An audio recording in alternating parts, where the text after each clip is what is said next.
Wisdom of Socrates, Plato, Aristotle, and Carl Jung. A cosmic convergence, the ancients and the modern. In the vast expanse of human thought, where the echoes of ancient wisdom meet the innovative insights of modern psychology, we find a sacred space for dialogue and understanding. Imagine, if you will, a sun-dappled grove in Athens, the cradle of Western philosophy, where the air is thick with the fragrance of olive trees and the gentle rustle of leaves.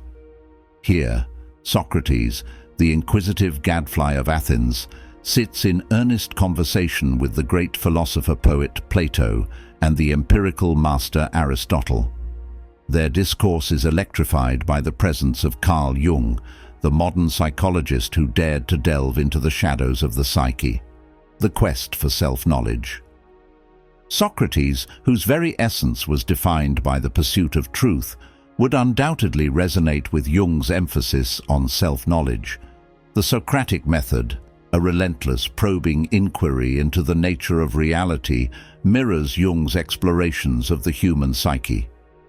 Imagine Socrates leaning forward, eyes alight with curiosity, asking Jung, "How does one access the hidden depths of the unconscious? Is it through reason, or does intuition play a greater role?" Jung, with his expansive view of the unconscious as a reservoir of shared human experience, would articulate the importance of both reason and intuition. The unconscious, he might explain, is not merely a void, but a rich tapestry of symbols, emotions, and archetypes waiting to be woven into the fabric of consciousness. Socrates might ponder, does not this unconscious hold the very keys to our deepest desires and fears? Should we not question its content as fervently as we question our rational thoughts? The realm of forms and archetypes. Plato, ever the visionary, would be captivated by Jung's concept of archetypes.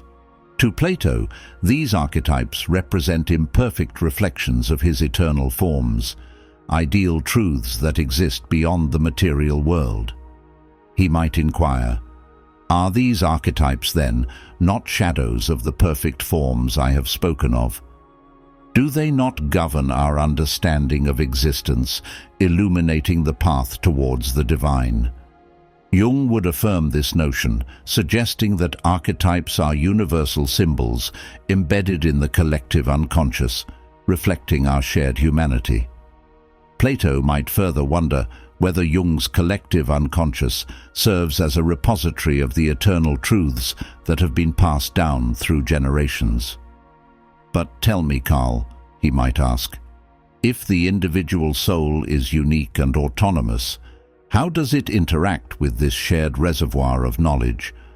The skeptic's lens, reason and evidence. Aristotle, grounded in empirical observation, would approach Jung's theories with skepticism tempered by curiosity. The master of logic and categorization would scrutinize Jung's ideas through the lens of reason, seeking tangible evidence for concepts that float in the realm of the abstract. How, he might challenge, can we substantiate the existence of a collective unconscious? Is it not merely a metaphysical conjecture? Yet, Aristotle's fascination with human psychology and the essence of the soul would lead him to appreciate certain facets of Jung's work. He might argue that the collective unconscious, though difficult to observe directly, manifests through shared cultural narratives and symbols. Perhaps, he would propose, archetypes express universal patterns that shape human behavior, transcending the boundaries of individual experience. The journey of individuation. As the dialogue unfolds, Jung would introduce his concept of individuation, the process of integrating opposites to achieve a harmonious self. Socrates would nod in understanding, recognizing this journey as an extension of his famous dictum, "Know thyself." He would argue that self-examination is a necessary pathway to wholeness, a means of reconciling the fragmented aspects of our being. Plato would see individuation as a spiritual ascent, a journey where the individual transcends earthly limitations to unite with the divine. Is this not akin to the soul's journey towards enlightenment, as I depicted in my allegory of the cave? He might suggest. Jung would agree, affirming that the path to individuation indeed parallels the quest for ultimate knowledge and truth. Meanwhile, Aristotle would focus on the practicalities of individuation, highlighting the role of habit and virtue. He would encourage Jung to explore the telos, the purpose of human existence, advocating for a balanced approach to achieving eudaimonia, or happiness. In cultivating virtues, he would argue, we can align our personal desires with the greater good, realizing our full potential. Embracing the anima, animus. The conversation would then shift to Jung's concepts of anima and animus, the integration of feminine and masculine principles within the psyche. Plato, with his notion of the androgyne, would find common ground. This union of opposites reflects the eternal forms, he would suggest, where the divine masculine and feminine converge in harmony. Socrates, ever the questioner, would probe deeper. How do we reconcile the contradictions within ourselves? What insights can we draw from this interplay between conscious and unconscious? He would challenge Jung to define the heart of this union and how it plays out in human relationships. Aristotle would approach this topic through his principle of hylomorphism, understanding the interplay of potentiality and actuality. The integration of opposites represents a balance between our inherent possibilities and their realization, he would argue. Jung would nod in agreement, explaining that this balance is essential for achieving a complete and realized human being. The syzygy, the dance of consciousness. Jung's concept of syzygy, the union of conscious and unconscious, would pique the interest of all three thinkers. Socrates would question the relationship between rational thought and emotional experience, delving into the importance of reconciling the contradictions that reside within. Plato might see syzygy as a reflection of his divided line, illustrating the tension between the visible and intelligible realms. Is this not the eternal struggle between the world of the senses and the world of the forms? He would posit, suggesting that Jung's ideas echo the philosophical quest for deeper understanding. Aristotle would analyze the syzygy as a dynamic interplay of reason and emotion, advocating for a balanced approach to integrate these opposites. In doing so, he might conclude, we foster a more complete understanding of the human experience. Timeless wisdom, a journey beyond time. As the sun begins to dip below the horizon, casting elongated shadows across the grove, this symposium of the ages reveals a profound truth.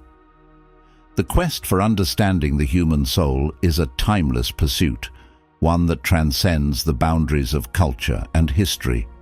The dialogue between these ancient philosophers and the modern psychologist serves as a reminder that the mysteries of the mind and spirit are as relevant today as they were millennia ago. In this convergence of ancient wisdom and modern insight, we uncover profound truths about our shared human experience, the interplay of opposites, the process of individuation, and the recognition of universal archetypes illuminate our understanding of consciousness. As we engage with these timeless ideas, we find a deeper appreciation for the complexity and beauty of the human spirit. Reflections for the seeker. As we embark on our own journeys of self-discovery, let us embrace the wisdom of Socrates, Plato, Aristotle, and Jung. Embrace the paradox. Recognize that opposites are intertwined, revealing the complexity of existence. Integrate the fragments. Acknowledge and reconcile the contradictions within, seeking wholeness. Cultivate virtues. Balance reason and emotion to foster personal and collective growth. Explore the mysteries. Delve into the depths of the collective unconscious, understanding its role in shaping human experience. Seek wholeness. Unify the diverse aspects of your being, nurturing a harmonious relationship between the self and the cosmos.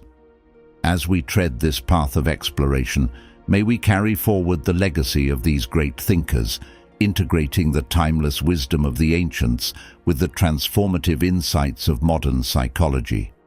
In this synthesis lies the promise of deeper understanding, a journey that unites us all in our quest for illumination, transformation, and the realization of our true potential.